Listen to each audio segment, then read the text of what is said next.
بسم الله الرحمن الرحيم.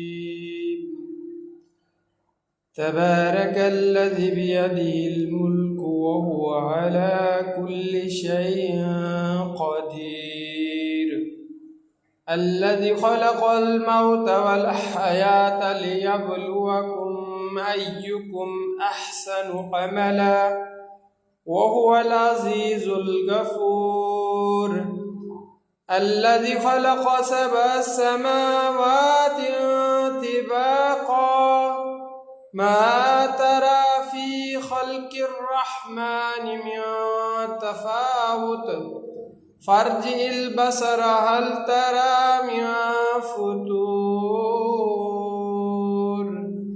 ثم ارجع البصر خرتين ينقلب إليك البصر خاسئا وهو حسير، ولقد زينا السماء